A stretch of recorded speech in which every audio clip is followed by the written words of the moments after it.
Ассаламу алейкум устаз. Ва алейкум ассалам. Шариат боюнча карыз алуу, берүү кандай? Ушул боюнча түшүндүрүп бериңизчи. Аллаху акбар. Тугандар, карыз алуу, берүү бул мамиле.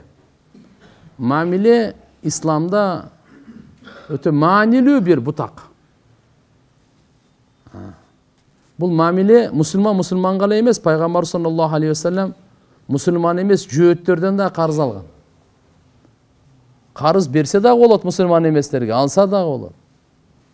Вообще-то карыз деген эзи кандай өзү? Карыз деген мындай тугандар.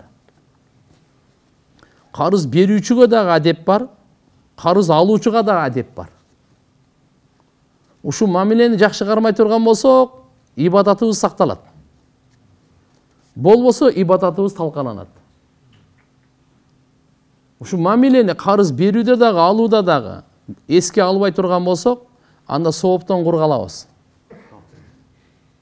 Анда биринчиден, экинчиден ушул мамиле боюнча Алла Тааланын өкүмдөрүн, пайгамбар сүннөттөрүн жандандыра албай калабыз.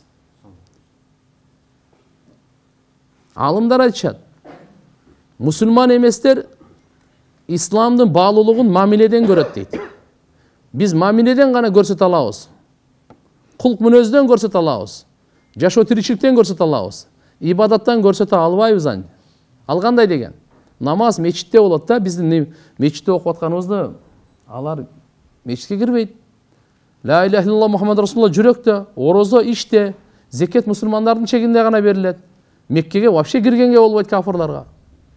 Демек 5 исламдын түркүнөн алар жакшы көрө албайт исламды. Чүнктүү? Алар каерден көрө алат? Биздин мамилебизден. Биздин убадабыздан. Биздин тактыгыбыздан.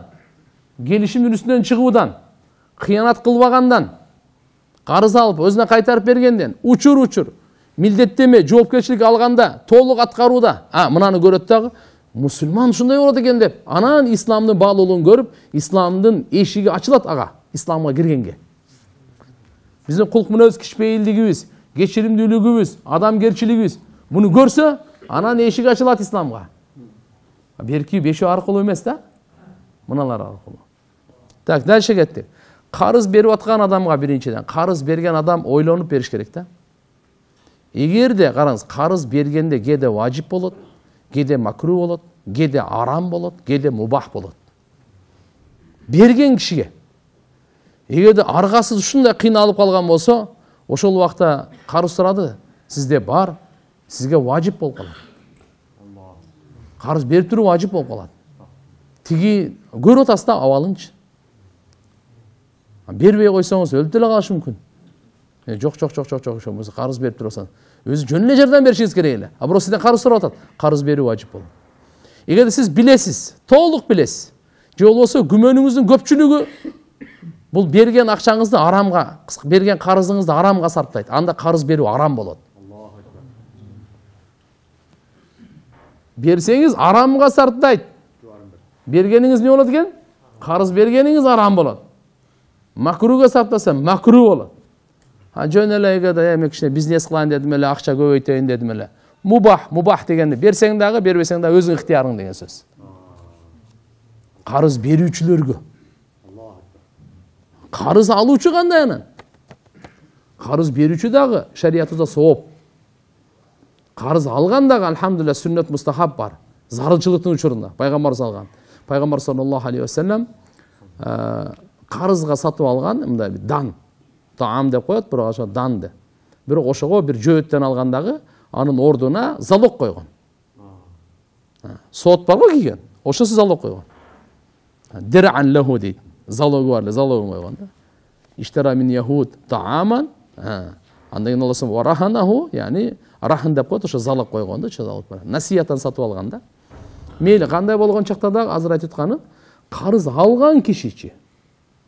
Охо, карыз алган киши биринчи кайтарып бере аласыңбы, анан ал. Кайтарып бере ала албасаң, алба. Кайтарып бере ала турган орду барбы? Кантип кайтарып бересиң? Эгин эгип койдум эле.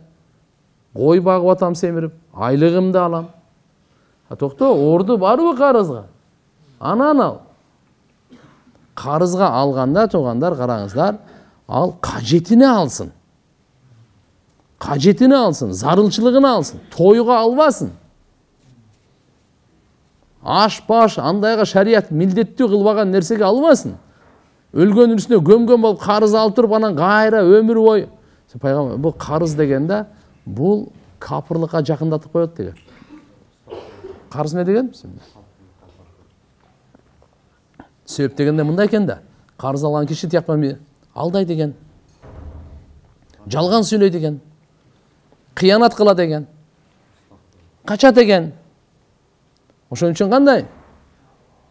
Күндүзү кордук, кечкурун кайгы дейт да.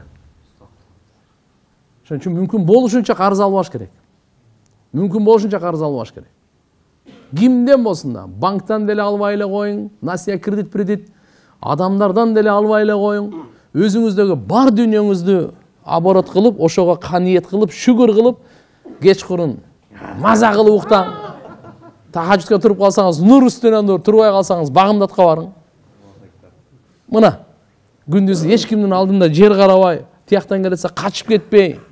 Же болсо дагы анан шайтан ар нерсе кылып, будан көрөк давай, жашоону эмне кыласың, секир ана дарыяга деп. Кулакка ушундай кылып атпайбы анан? Нарын дарыясына секирип атпайбы? Качып бул жактан Россияда бул жүрөр эмне болсун?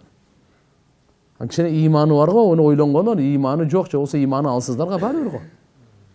Карыз маселеси. Анан кийин карап туруңуздар токсолдар. Карыз берип атканда, карыз берип аткан адам мейли. Ал жактан таксыр, мен карыз берейин, боптур. Залог коюп коесузбу? Алса болот. Залог. Кепил барбы? Кок сиз бербей койсоңуз, бербей калсаңыз, ким берет? Сиз бересизби? Кепилдик өтөсүзбү? Кепилдер болот. Күбө барбы хотя бы уят айбирге чыдай турган? Мына ким, өкүл атаңызбы, кайнатаңызбы, ким мыналар? 1,5 барбы мындай? Алым барбы, дамыла барбы? Сизге мындай күбөлүк бергенге. Хотя уштардын көзүнчө алдым эле деп, ол шайтанды да кичине кага турган болушуңуз керек да. Шайтан айтат, бербей эле кой, жүрөр. Мына экөөнүн айбири бар, мен го өзү конченныймын, бербейм. Бирок мына эки адам бар, мен кантип бербей коеюн? Күбө барбы депчи? Андан кийин анан дагы васика деп коет, китаба, кол коюу. Азыр биз кандай? Мен тааныбайсың, 11 жыл чок окуп атып мектепте. Эми көргөндөй болтаса бере бер да жөн эле. Ал болбойт ал. Сен аны жаман көрбө. Бул шарият. Эгерде жазып берип кой десе, с удовольствием жазып берип кой. Наоборот, сен айтып коюшуң керек. Мен жазып берип коеюн деп. Жазып берип коюн деп. Бул эмне? Алла Тааланын алдында күбөлүккө дагы, сизге карыз төлөгөнгө, бул жардам таксыр сизгечи. Эгерде түшүнсөңүз да, эгерде ниетиңиз мурда эле бузулган болсо, эптеп, будан эмне акчасы азбы? Ал бул мурда эле арам ойдо, арам жегенге таяр болсо, анда бул жазбайт ал. Эмне көрө жаздыңдар? Эртеге да проблема кылып анан ар кандай сот поттошуп жүрөмбү деп, Карызды алгандан кийин туугандар, карызды алганда канчалык сиз кайгырып, пикирленип, аракет кылдыңызбы? Кайтарууда 10 эсе ошондой болуш керек. 10 эсе. Сиз азыр карыз алганда күн сайын келип атаса, күн сайын сурап атасыз, ар жерден жолуп атасыз. Канча кичпейилсиз. Карызды кайтарууда ондан 10 эсе кичпейил болуң. 10 эсе жүгүрүң. Бизге тескертип коюп атпайбы? Мурда айтып калат эле, колуң менен бергенди путуң менен аласың. Путуң менен да ала албайсың азыр. Чүнкү путуң менен да азыр ала албайсың. Тилиң менен алышың мүмкүн, өзүң айтып. Алгандай болуп атам, алайын деп атам, болуп калайын деп атат деп, өзүң успокоить этишиң мүмкүн. Атак. Ошон үчүн азыр мамиле кылганда өзгөчө мусулмандар, туугандар, куда сөөктөр, мына намаз окугандар, даватка чыккандар, ажылар, өзгөчө туугандар, мына мамилени кылбасак, исламды да кичине сүйгөтүп алабыз да. Жаманаттуу кылып алабыз. Бирөө сөгүшү мүмкүн, сен мечитиң, намазың деши мүмкүн. Сен ушул ажылыгың, даватың, сакалың деши мүмкүн. Туурабы? Ошого ким алып барып атат? Болбосо сакалдын андай мамилеге тиешеси жок эле анын. Буну сөгө турган, буну тилдей турган. Исламдын эч кандай мамилеси жок эле. Мечиттин, ажылыктын умран. Бирок кандай болуп калып атат? Ошон үчүн туугандар, эч кандай жаман көрбөй, жазып алдыңбы? Алгандан кийин таксиге отырған тоқтат. Пепси кола ішкен тоқтат. Шашлык заказ бергенде тоқтат. Ашықшада киім алып кигенде, спортивка кроссовканы жаңылап қойын деген тоқтат. Тоқта, сен мойында қарыз бар бу? Бисмилла, бисмилла, бисмилла. Кичинеден топтап болсын. Алла сені көріп тұрады. Әрекетің бару жоқ бу? Берейін деген.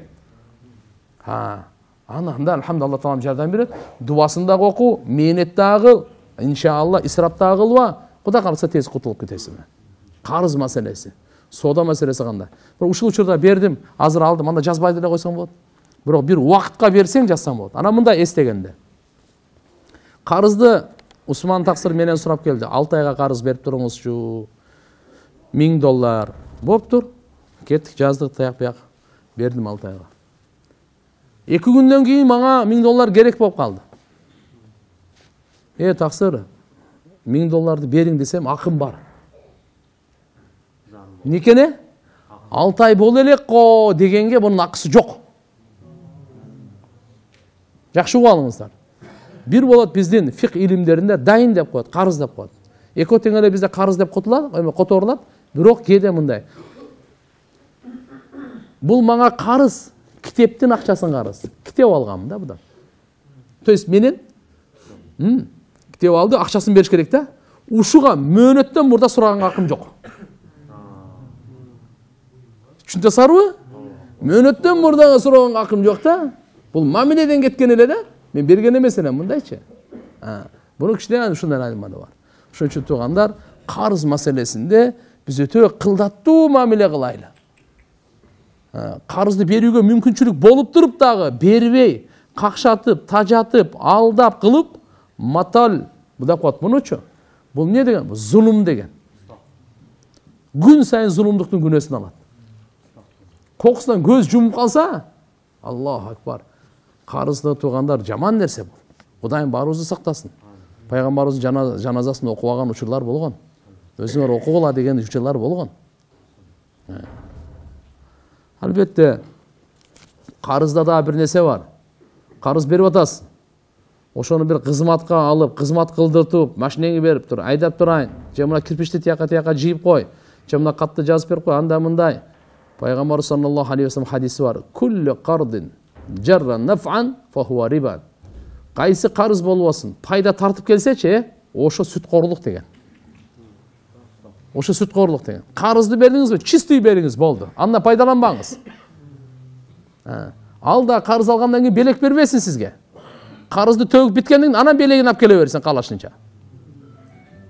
Қарызға чейін, қарызды бергенге чейін белек алып келсе, ушыны барды сүтқор.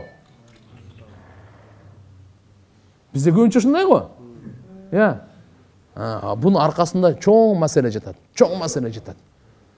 Шөншін тұғандар, ешқашан еме қылбаш керек бұндай алып тұрып. Белеген алып. Имам Абу Ханифа рахматулла алейх Куфада біреуге қарыз берген кен, қарыз бербей, ошо күнде де ушындай адамдар бар екенде. Анан үйіне барып тұр. Күн ысық, чақ түш. Үйіне барып, қарызымды олайын деп барса. Еми көлөкө баш қалқалай тұрған жер жоқ екен де. Үйінің ғана көлөкөсі бар екен. Күн тиіп тұрады берді көлөкөсі. Ушу көлөкөсіне де отырған емес екен да. Ушу мен қарыз беріп, үйінің көлөкөсінен пайдаланып қалуайын, сүтқорлық болып қалуасын деп. Мынандай адамдар имам болған да. Ошоны мазхабын қармап кетті да біз. Түсінікті бе? Ошон иншалла нарық қарыздан бергенден кейін пайда таппасын. Әлбетте, эми қарап тұр. Қарыз берүүчүгө шарт, шарият шарт қойған. Намек қылба, үміт қылба, тилиңмен да қайтпа, мынча бересе, мынча қайтарып бересін депші. Андан пайдаланба. Бирок қарыз алуучуга не деген шарият? Жакшылап қайтарып бер деген. Кантип? Алғаныңдан көбүрөөк кылып бер деген. Пайғамбар саллаллаху алейхи ва саллям айтқан: "Инна хияран нас ахсанухум qaдаан." Адамдардың ең жақшысы қайтарып беріп жатқанда чырайлы қайтарып бергені. Түсінікті? Ал мааниси қандай чырайлы қайтарып бергені? Мысалы $1000 алдым эле. Буда үміт деле жоқ, бұл шарт деле қойған жоқ. Просто мен өзімден совесть. Авириме. Ушунча машалла, Алла разы болсын, мага жардам берди. Азыр қолымдан келип атабы? 1100 кылып берип кой. 1200 кылып берип кой. Жакшы кылып кайтарып берип кой. Мына мамиле. Жокса сизден ошо ойлонуп жүрүп, кандай болбосун ушуга жакшылык кылды мага, эч кандай шарт кылбастан. Мен да бир кызматын кылып коеюн деп жүрүңүз да. Аракет кылабыз иншалла.